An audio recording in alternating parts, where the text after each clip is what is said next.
It's estimated about 6 million feral pigs are roaming America, causing an estimated $1.5 billion in damages. Something strange is happening in the state of Texas.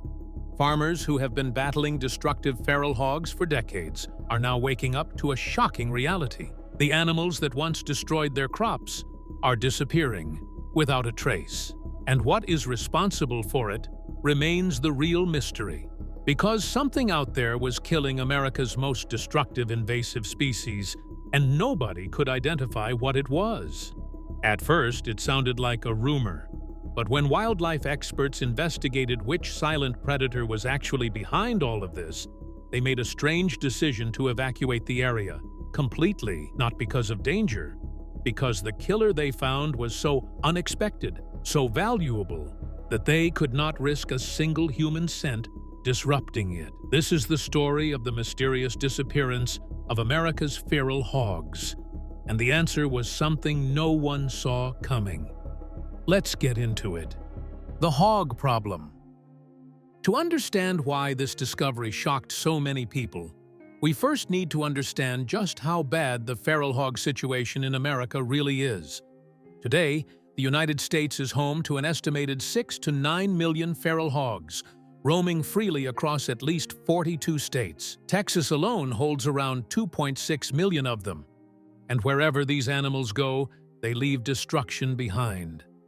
The U.S. Department of Agriculture estimates that feral hogs cause around $2.5 billion in damage each year. They tear up crops with their powerful snouts, destroy fences, contaminate water sources, spread disease, and attack livestock. A single group of hogs, called a sounder, can rip through an entire field of corn, wheat, or peanuts in just one night. And what makes this problem so difficult to control is one simple fact. Feral hogs reproduce faster than they can be removed. A female hog, called a sow, starts breeding at just 6 to 8 months old. She can produce 2 litters per year, with up to 12 piglets per litter. They are intelligent, adaptable, and they have almost no natural predators. Or so everyone believed. Farmers had tried everything, from traps and fences to night hunts and poison, but nothing seemed to work until nature took back control of things. The disappearances begin. In the mid-2020s, wildlife agencies across Texas, Oklahoma, and Georgia started receiving reports that didn't make sense. Farmers and ranchers who had been dealing with feral hog infestations for years were calling in, not to complain about crop damage, but to say the hogs were gone. Entire sounders were vanishing from areas where they had lived and fed for decades. No traps were set in those locations. No hunting operations had taken place.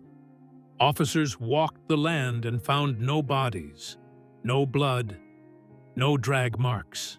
Dr. John Tomaic was a field ecologist who had built his career studying predator-prey relationships in harsh environments, tracking how animals adapt when ecosystems are pushed out of balance.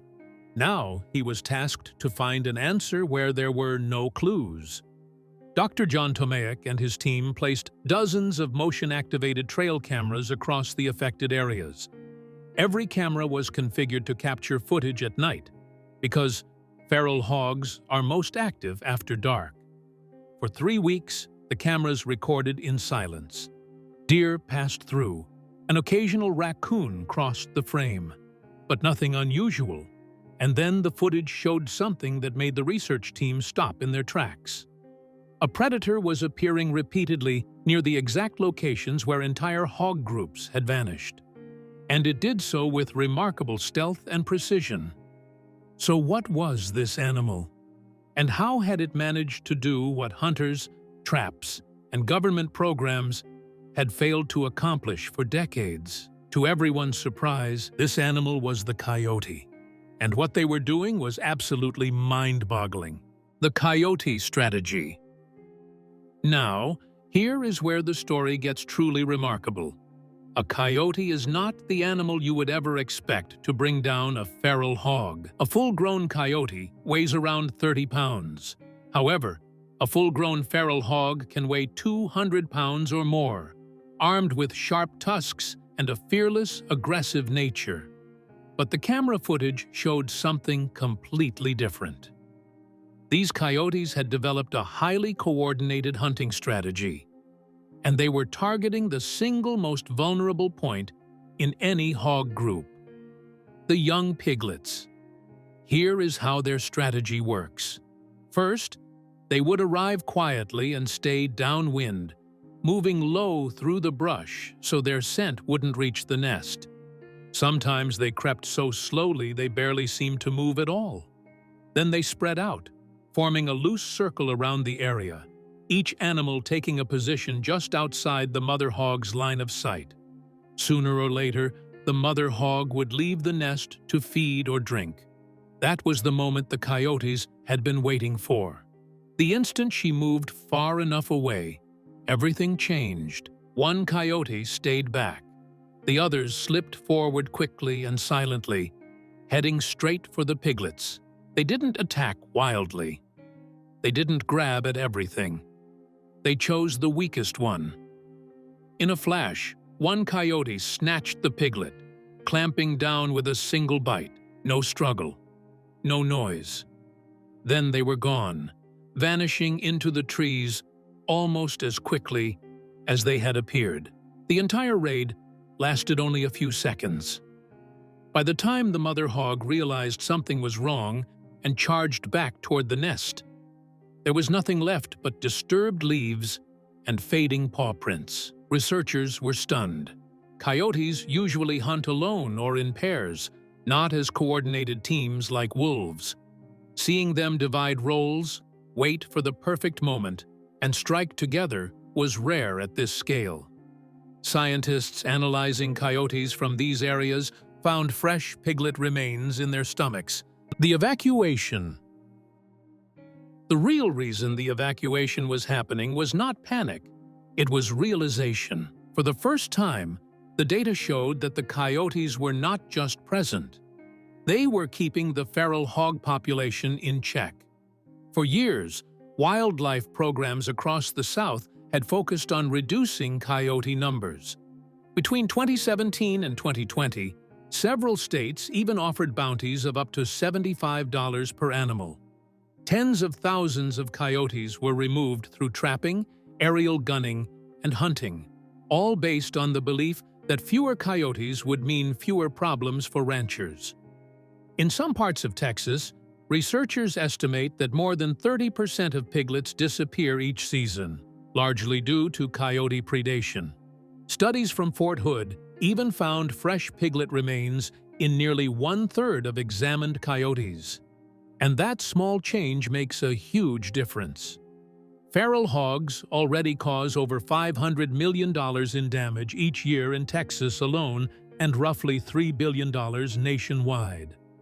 Governments have tried everything: large trapping systems that can cost thousands of dollars, helicopter operations that can cost thousands per flight, and tightly controlled toxic bait programs.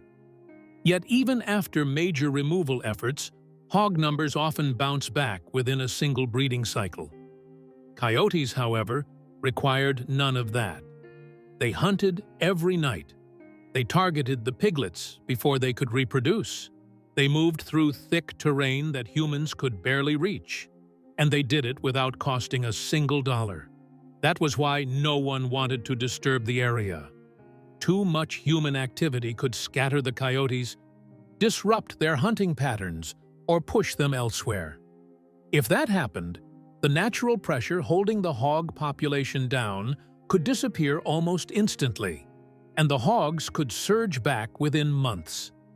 After decades of expensive programs, mixed results, and constant setbacks, nature was finally doing what no single strategy had managed on its own: slowing the fastest-growing invasive mammal population in North America. And this time, the smartest move was to step back and let it continue.